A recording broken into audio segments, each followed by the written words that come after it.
First of all, it's a pleasure really for me to welcome Simon Francis for this week and to the university. Simon's been an artist in residence this year in the university, has a studio down at Eagleworks, and prior to that you did your MA with us, didn't you?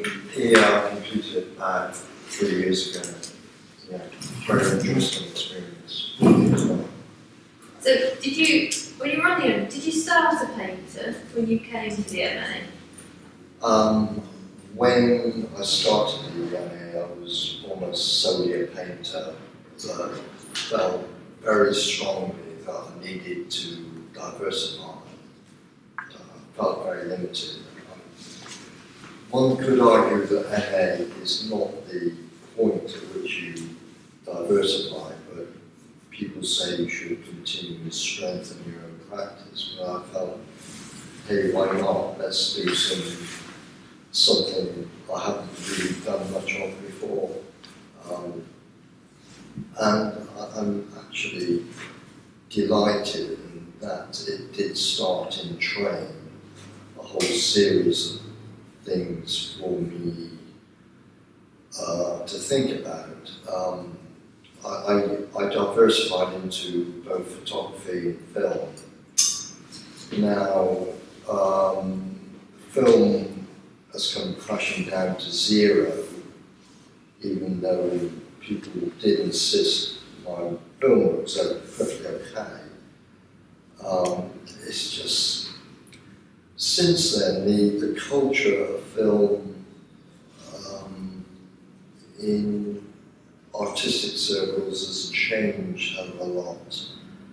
I feel you cannot anymore get away with doing what I was doing, the fixed view, watching life go by kind of scenario. I've seen it so much recently that I think, hey, I've either got to come up with new ideas or stop doing it. I've failed to come up with new ideas. However, photography, for me, has blossomed, especially during this year. And to the extent I might actually call myself a photo imager and painter rather than just a painter. And I will be doing the culmination of this year's activity. And I'm very thankful for being an artist in residence in that it held me down and disciplined me, because I felt I ought to have an end point in achieving something.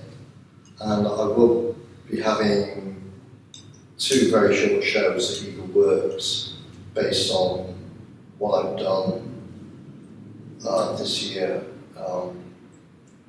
I would like you all to come and see it. At the moment, Eagleworks, I'm doing a total of 4 very short shows, about sort of 5 days apiece, having an opening every Friday, 6 till 8, and then letting people in the next few days if they want to actually come and view it. So you're all welcome to come to the Friday opening. It's great. If you know what Eagleworks is, it's the back end of Sainsbury's. So do you see a difference in the process involved in the photography to the painting, or do you see that there's commonalities in how you approach both media? What a question. Yeah. No, but it is. I approach it very differently. Obviously, I think you need to approach it very differently, in as much as I find with photography, with the photo image, it's the result after you've taken your photograph with the camera that, for me, is 90% of the activity. It's a process of editing and manipulation. So that happens on the computer afterwards? Yeah, I Photoshop basically. I do an immense amount of that. To the extent that one could argue in a few of my pieces, the original bare photograph is not really recognisable. It's all a Photoshop contrivance, you know, not the right word, but construction, perhaps. So does it matter that there's an image there to start with? Yeah, the image I first start with has to have some quality, which I'm hesitating, because I want to be honest, in as much as there's got to be something in it that you could manipulate afterwards. Interesting question, because some of what other people said very successfully manipulated images I made for my next show come from photographs which I nearly pressed the delete button on. It's actually, I find it very difficult to see qualities in the original photograph. And I have to sort of look at it time and time and again. But it's okay for that.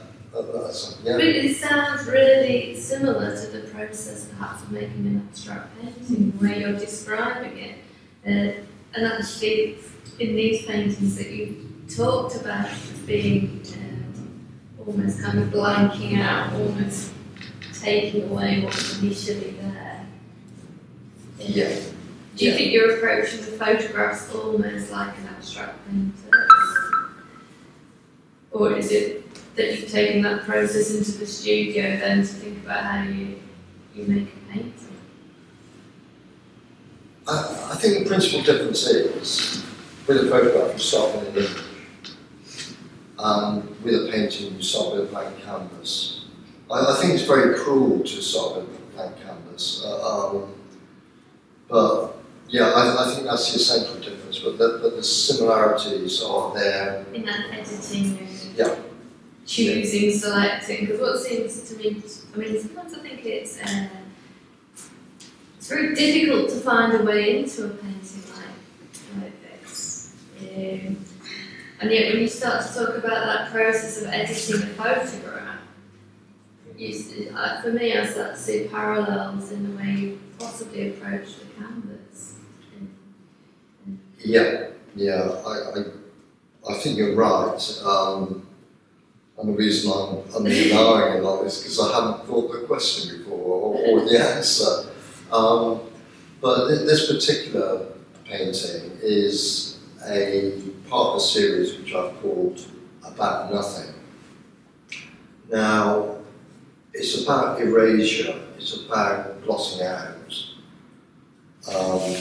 And I said to Maggie previously, I would be alive if I didn't get the idea from, I mentioned an artist, and I think you suggested I got the wrong one, but I don't know, some of you may know. And that's the artist stories in the room. Was it Rauschenberg who rubbed out Jasper Johns, or Jasper Johns who rubbed out Rauschenberg's drawing? It was Rauschenberg who rubbed out de Kooning's. It's de Kooning, yeah. So I was wrong too. Yes, our expert, yeah. Now, I'm meant to research who did what to who last night. I watched telly instead. Is everybody familiar with the piece of work? What was it, 60s? Yeah. And it was Rauschenberg took a drawing by de Kooning and erased it, and then represented the drawing the erased drawing in an exhibition. I think with that he used about 15 erasures to rub it out completely. And I also know he made a really big conception. It was really significant for him that it wasn't one of his own pieces of work that he did it with, that it was another artist's work. Well, and such a big artist, I think, as de Kooning. I think it would be almost seen as some kind of sacrilege, wouldn't it? I think he did ask permission. They were friends, weren't they? Yeah, very much so. And it's in that spirit of. But still, Anyway, yes. Yeah, actually, what fascinated me was the idea of no content, but you've still got a surface. You've still got a surface you can look at, which is nothing, supposedly nothing. But what does that nothing reference to? There are obviously perceptual and intellectual references that you can make. You know, people say, well, is it like empty space, or is it like a really grey day, or is it really like some sort of cloud or something? So you get the almost mimetic associations. But I found it was very interesting to actually focus on the idea, and I did it for about 7 or 8 paintings. So was this a found painting that you then worked over, or did you start with one canvas? Yeah, you've got me there. Yeah, it was an old painting of mine. It's therefore a found painting, which I wanted to erase. But having said that, in the others I did, I actually started with a blank canvas. I put a fairly dark surface on and then raised it principally with white. Now, so there's association with the process of the original idea of raising out some, a form of painting. But in the final analysis, you've got to say to yourself, is it worth looking at it? And I did not have that question in mind when I was doing it, because I felt it so important to go through the process. With this one, I felt it was worth. I stopped at a stage where I felt some of the areas actually behaved brilliantly. I've got sort of very dark areas around the edge, but where I've got very blank areas in the broad centre.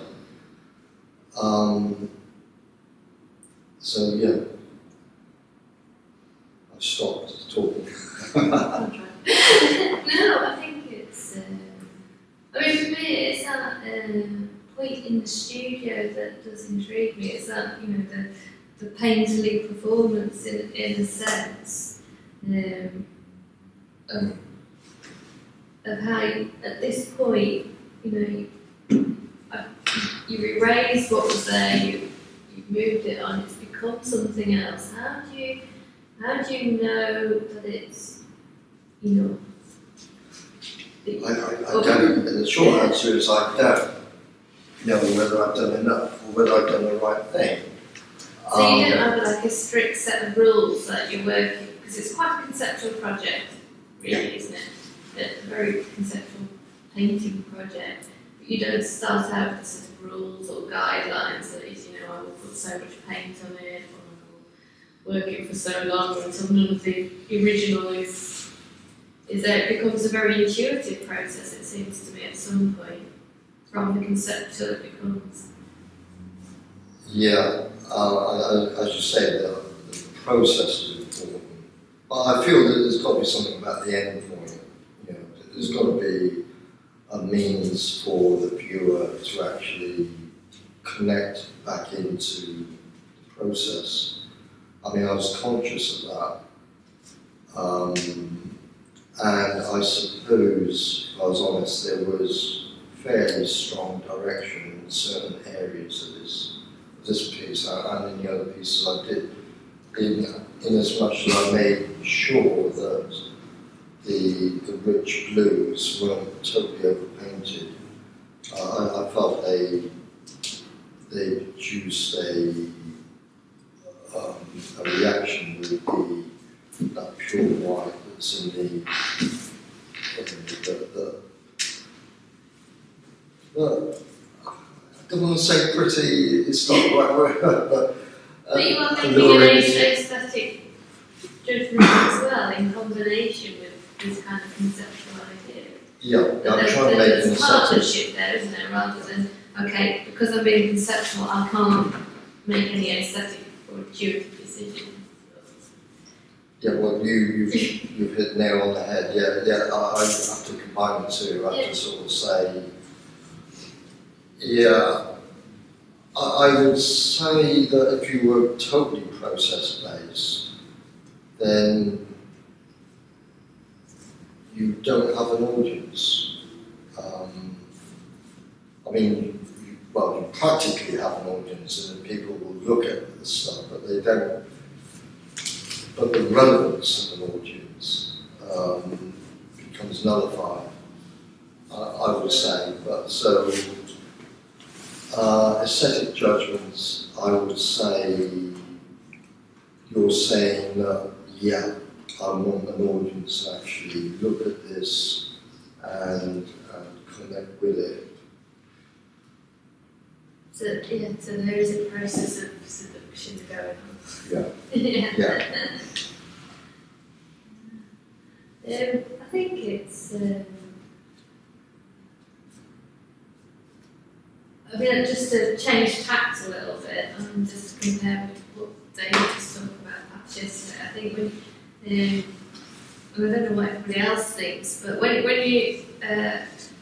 David was talking about his work, there's a kind of a very immediate way into the painting, isn't there? Which is, especially when you know it's a self-portrait, and so it kind of reflects on the painter to a certain degree. You might not understand what all the kind of symbols are or elements within it, but you kind of read this as a narrative of the painter.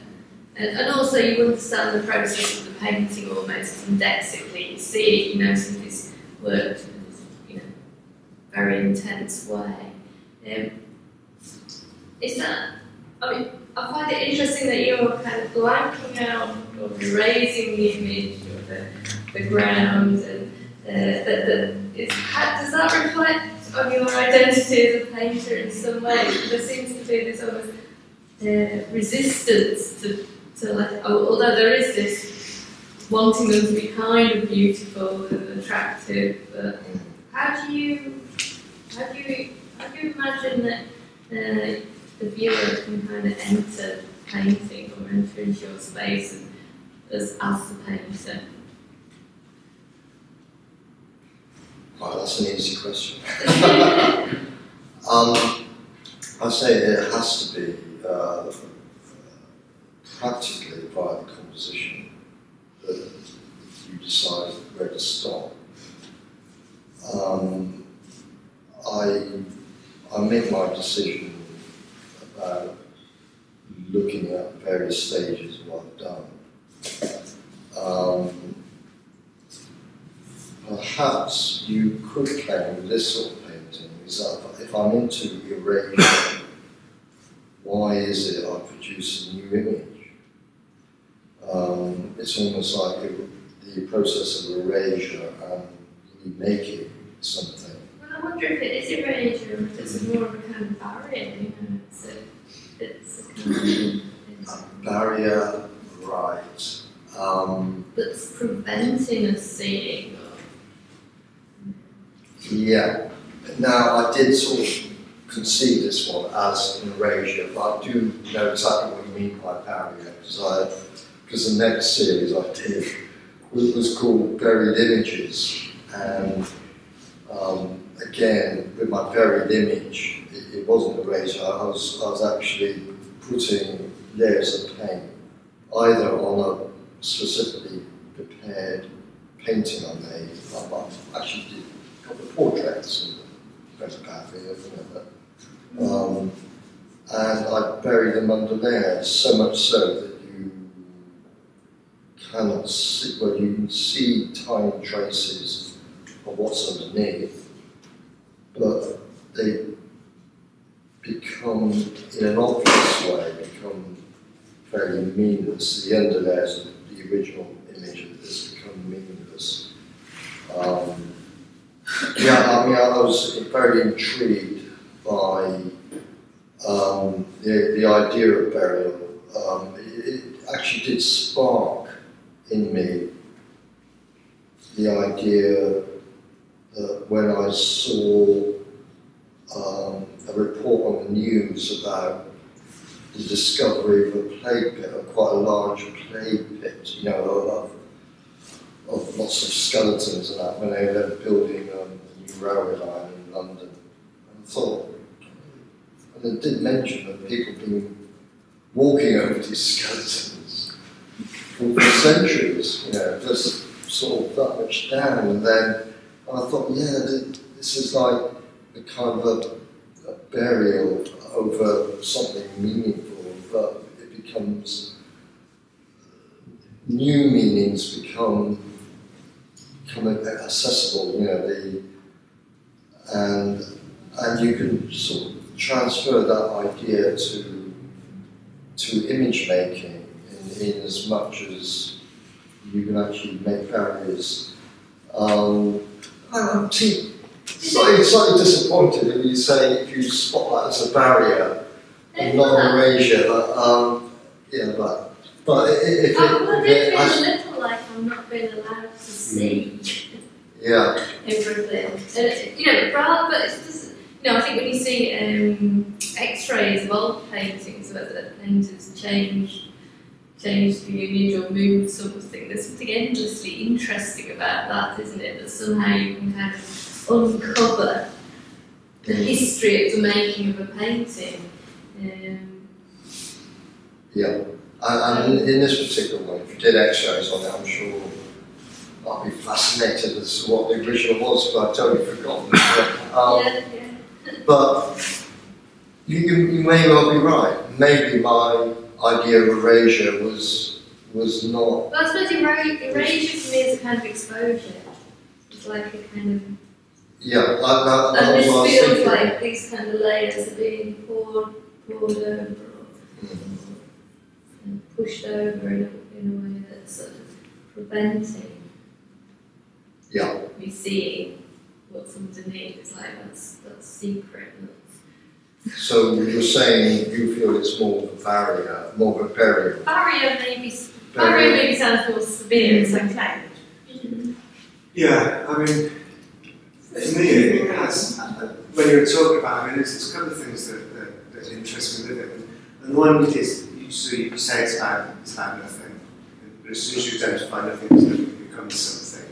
And also this idea of erasure, that if you've got a material act, by erasing it, you never return into a blank state. It always becomes something other than it was. You don't eliminate it. So to some extent, when you were talking about it, I feel almost as it's like a redacted text. It's this editing out of the image that was underneath it. And through that process, you create a new aesthetic composition. But it is this kind of veil or barrier or redaction that's gone over this image that doesn't allow you to get it. So I guess for me the interesting question would be is, do you feel when you're looking at this painting that you're looking within it or upon it? I was so much into erasure that I almost deliberately stopped actually looking at the original. So you're looking upon it as opposed to within it, yeah. It seems as though it's in a state of flux, and it's got stopped along this changing process. And when you place another layer on it, how much do you leave to fortuitous accident and how much is controlled? Are you specifically looking for something when you apply the next layer of paint? Yeah, it becomes almost like an editing process where you make choices. I think I'm so it's fairly controlled.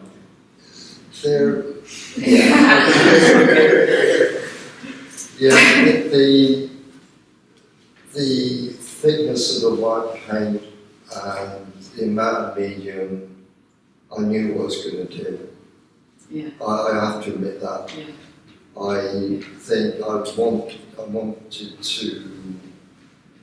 When you say that, it sounds like you've done something really bad. Yeah. Well, the original was really bad. Possibly not. Or something like that. And I'm quite interested in that sort of the feeling that's coming across, that somehow to worry about the aesthetic of the final piece is a bit wrong, or to control it is a bit wrong. Yeah. But to me, also the word secret keeps coming up in my mind. You seem to like having a secret that only you know in your work, which I identify with. I like having secrets in stories or whatever that people see. And I just feel this has a real resonance of secrets when you're young and you think, I've got something. And it might be a spider or something, but it's your secret that there's a painting under there. Because you don't seem to be worried about me knowing what the painting is or was underneath it, and you can't even remember.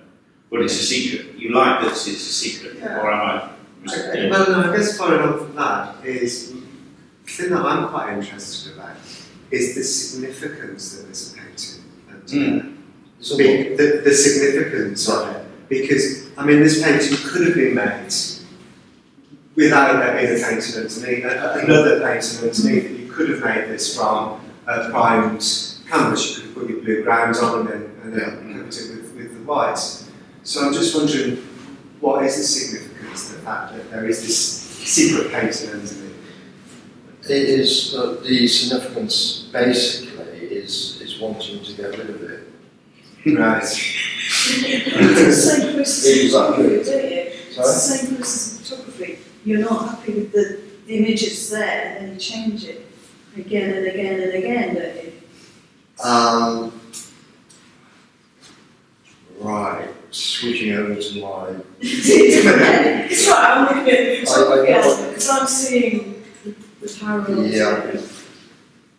When I think about photography, I have to sort of think of what the subject matter is saying and how I want to say it.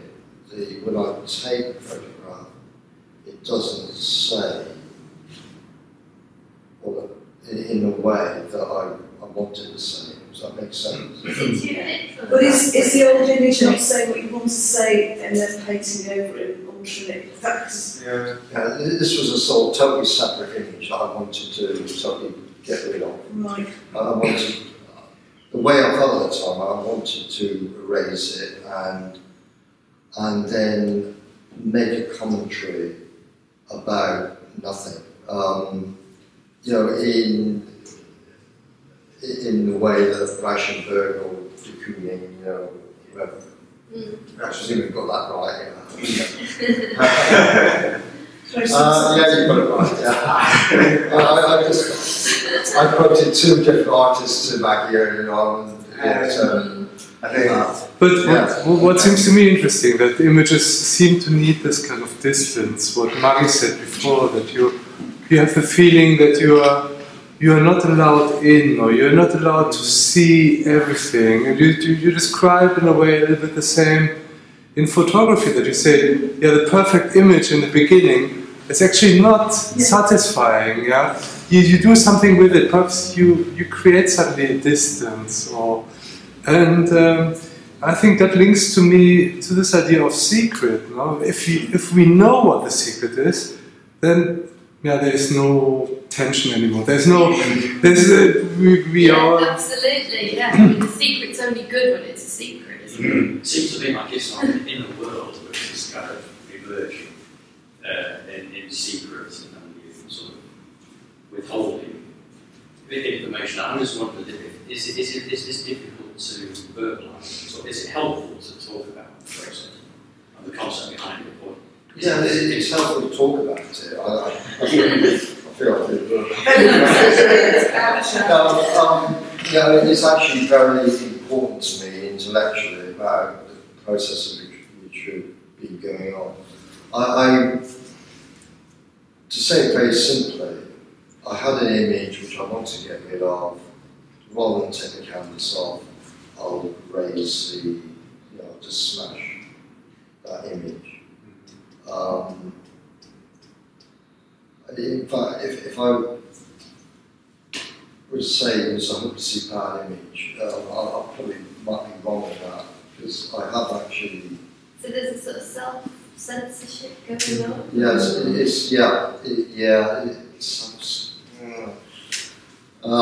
You're assuring that that original painting doesn't exist in the world. You didn't want it burning this.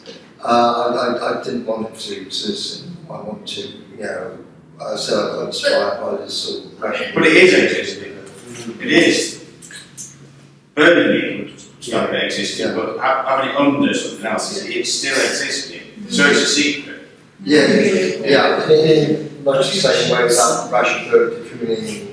Yeah, there's the memory of it is there. People look at the remains of tiny, pencil marks and say, I wonder what the original was. Yeah. So there's a certain trace is there, isn't it? In a sense, we could still attempt to recover that image.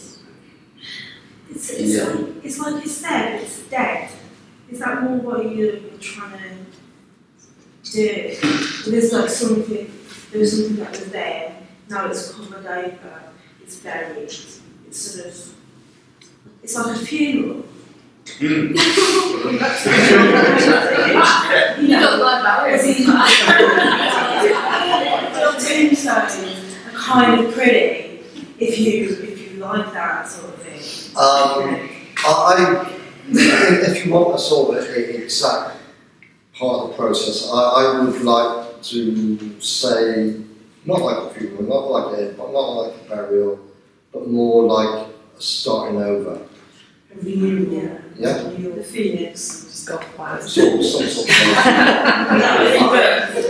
rebirth. Like a transformation, like caterpillar into a butterfly. Or something like that. A metamorphosis. Yeah. Yeah. Well, it hasn't. I suppose it has transformed, hasn't it? Yeah. Yeah, but is there really a connection between what happened before and what's happened like now? Surely the connection is in the doing of it, isn't it? And it takes you back to that studio activity and that sort of the making of something and then the covering it. Yeah, I think that's a really important question, actually. You could say, right, let's do an experiment. I'll give you, 10 different paintings. I want you to erase them. They wouldn't be erased in the same way, I don't think. I think it does depend on what was underneath, the nature of that erasure. And I think we've sort of hit on a very good point. Thank you for that. So the rest of this, you said there was a series. So have they all got a painting underneath, or some of them? So all the other. Yeah. How many back paintings have you got? Yeah, I did a series. That's all. 8 or 9. I think most of them actually sort of had an idea. This might sound a bit dishonest, actually. I had an idea about erasure before I started making an image to erase. Okay. And I think, I don't know what you feel about that. So would this one, say in 10 years' time, would you consider erasing that and it become twiice? Or is it finished? Now that's finished with that one. Definitely. I don't, there's nothing to erase about that. I mean, that'll be like Rauschenberg sort of redrawing de Kooning's original thing or something. I mean, you might have done that, I don't know. You might say, nobody bought this, I'll use paper for making a new drawing. I don't quite sure I'll never re-erase or repair it. I think it's quite interesting when you talk about, rebury or erase, and I guess there's something about that I've got is this use of erase, because I'm not sure that you are erasing the image, you're covering the image. It's almost just the difference between, and I think it's this materiality, and again the act that's happening in the studio, that erase to me, I guess, makes me think of an action with a rubber, rubbing something out. Whereas I have the feeling that you're texting this out, and that, do you know what I mean? Obscuring. Yeah, it's obscuring, that's a good right, that you're obscuring this rather than you're erasing it. But will you be erasing if you got like a sounder? Yeah, if you rubbed it back to the original region. Do you see that as a distinction? Do you know what I mean? Yeah. I see it's a distinction, but intellectually, process-wise, I was thinking. So that leads me to the next question, which is quite interesting, because obviously we've entered up in this kind of psychological realm of the impact of how we kind of deal with the image and we do it. Is it for you then, the significance in the studio is as an intellectual act, as a conceptual, intellectual exercise? Well, this particular exercise or just in general? I guess both. I mean, if there's a difference between that, if there's a difference between the mode of operation in the studio depending on what you're doing. So I don't quite follow it. In my studio practice, is the process... Is it the fact that you talked about it is intellectually you were thinking about it in terms of erasure, and we entered into a kind of I guess a psychological realm of the impact of the painting, and obviously that has a different act, that has a performative element or an expression about it that happens in the studio. So I'm wondering, for you, your exercise in the studio, is it as an intellectual exercise above? Because I mean, we saw you yesterday, and there was a very performative aspect to your process. I mean, flinging paint from one side of the room to the other. Yeah, that's sort of for me more. Going back to your intellectual exercise is, I think for me a lot of my work is an endpoint of intellectual process. In fact, I find it very difficult even to put any paint onto a canvas if I don't have an idea of the process. If you look at my series I've done recently, Buried Images, which I seem to fuzz the distinction between about nothing.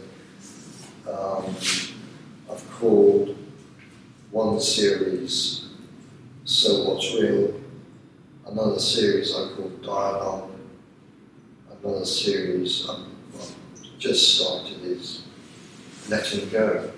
Okay. And yeah, you might say there seems to be almost no objectivity in my subjectivity. It's just, the subjectivity just seems to be a process, but it does have a result at the end.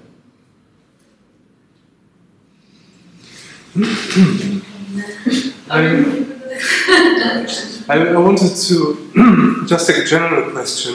Why are you so skeptical about images?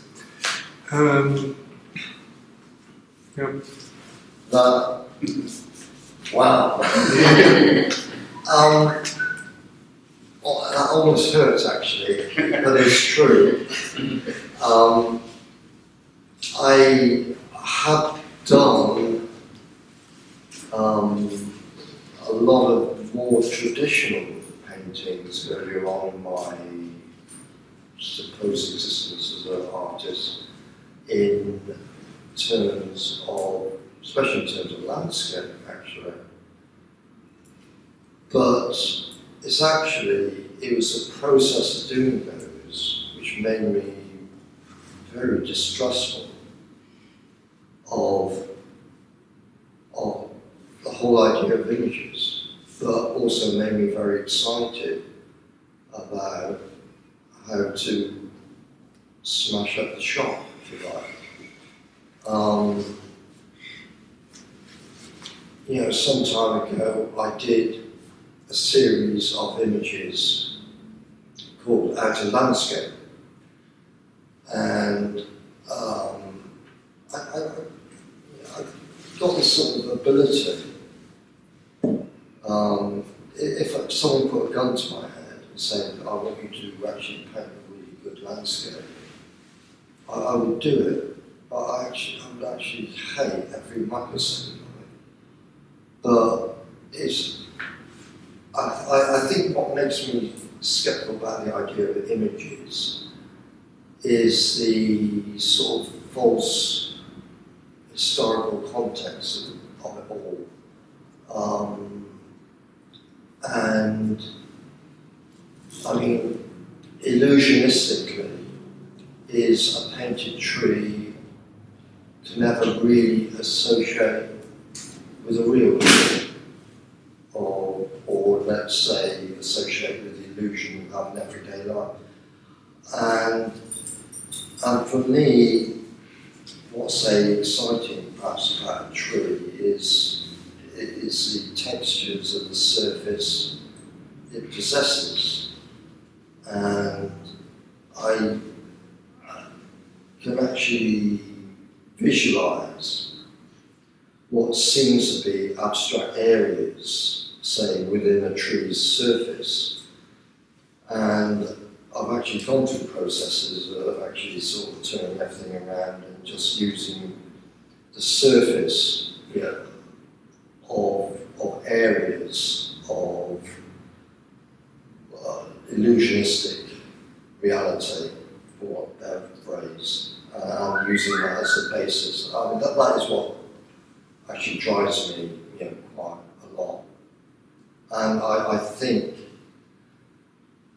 ought I sort of ever go back into thinking about, say, compositional iconography type, with their various formalisms and, like, I guess what you do, you know, would I ever go back into that? Not in public. Secret. Not this way. In secret. I don't know. I really don't know what I'll end up doing. Yeah, but if you know me, you could actually, Simon could actually say, you're a damn liar. Right now, Eagle Works Gallery, there are a total of 18 faces which I painted, but then semi-buried. And I think the semi-burial of those images, I'm really pleased that they actually accentuate aspects of the ordinary base image far better than the ordinary base image did. I think on that